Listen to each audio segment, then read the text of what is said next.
$821,000. That's what a 1% advisor fee, just 1%, costs the average investor over a 40-year career. Not a typo. Not a scare tactic. It's the actual math, and by the end of this video you'll be able to run it yourself. Because this week, the industry basically admitted they don't want you to. Meet Maya. She's 27, works in marketing, makes $68,000 a year, and just crossed $30,000 in savings, her first real money milestone. Her parents are proud, and they do what parents do, they send her to their financial advisor. Nice office, firm handshake, and a pitch that sounds completely reasonable. We charge just 1% a year. That's it. No commissions, no surprises. 1%. Maya thinks, on my $30,000, that's $300 a year. Less than my phone bill. She signs. Here's what nobody in that office says out loud: the fee isn't $300 once. It's 1% of everything, every year, forever, including all the growth her money would have earned.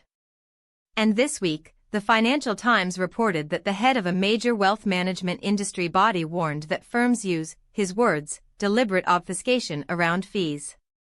Statements that show percentages instead of dollars. Fees deducted quietly from returns so you never write a check and never feel the cost. Maya will never get a bill for $821,000. She'll just never have it.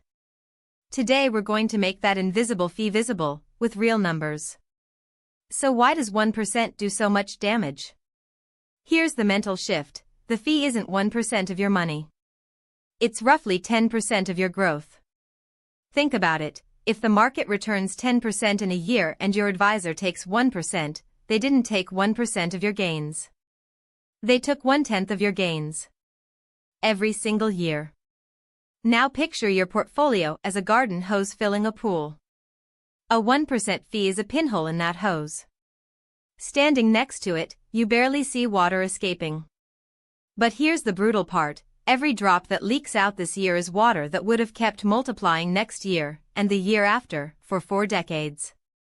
Compound interest is the most powerful force in your financial life, and fees compound against you with the exact same power. The advisor's cut grows as your portfolio grows. When Maya has $30,000, the fee is $300. When she has $500,000 in her 40s, it's $5,000 a year. At $1 million, it's $10,000 a year every year, for the same service. She's not paying more because she's getting more. She's paying more because percentage fees scale with her money, not with the work. That's the mechanism. And it's precisely why statements show 1% instead of a dollar figure. One looks like a rounding error. The other looks like a car payment.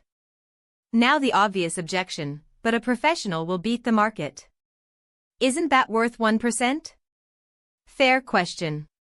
Here's the data. The S&P SPIVA scorecard, which has tracked this for over 20 years, consistently shows that around 90% of actively managed U.S. funds underperform the S&P 500 over 15-year periods. 9 out of 10 professionals, with teams and terminals and CFAs, lose to a boring index fund you can buy in 4 minutes. So you're paying 1% for a coin flip that's rigged against you. Second objection: what if the market crashes and I panic without an advisor? Real concern, but notice what you're actually paying for there. That's not investment skill, that's a behavioral babysitter. And there's a cheaper fix: automation.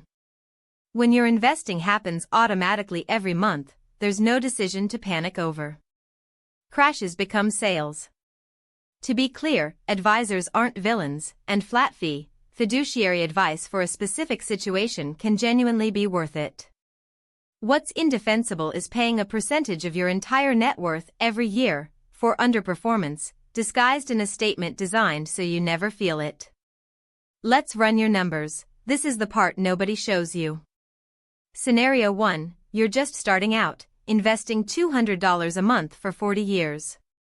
At the market's long-term average of 10%, The future value formula gives you $200 times 6,324, that's the compound growth factor for 480 months at 10%, equals $1,264,800. Now hand over a 1% fee, so you compound at 9% instead. Your growth factor drops to 4,681. $200 times 4,681 is $936,200. The difference, $328,600. You gave up $250,000, and the advisor's total work was rebalancing a portfolio you could hold in one index fund. Scenario 2, you're a stronger saver, like Maya will be, $500 a month for 40 years. At 10%, $500 times 6,324 equals $3,162,000. At 9% after fees, $500 times 4,681 equals $2,340,700. The gap, $821,300. Read that again. The fee that sounded like a phone bill quietly consumed $821,000, more than most Americans' entire retirement savings. And notice something wild, the fee cost more than every dollar Maya ever deposited. 40 years of $500 monthly contributions totals $240,000 out of pocket. The fee took 3.5 times that. One more gut punch, many advisors also put you in funds charging their own 0.5 to 1% expense ratios. Run the $500 per month math at 8% and you get $1,745,500. Now the total leakage is $1.4 million. The pinhole became a burst pipe. Here's your one action step, and it takes 4 minutes. Go to fidelity.com and open a Roth IRA, it's free, no minimums. Search FXAIX, that's Fidelity's S&P 500 Index Fund with a 0.015% expense ratio. Not 1%. 0.015. Buy $50 worth, then set up an automatic monthly investment for whatever you can sustain, $50, $200, $500.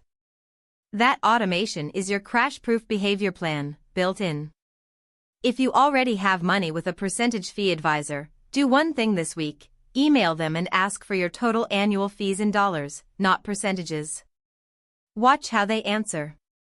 That's it, one leak, plugged, worth up to $821,000 to future you. Subscribe for one money idea every day. Tomorrow we're running the math on another number they hope you never calculate. And drop your money question in the comments. I read every single one.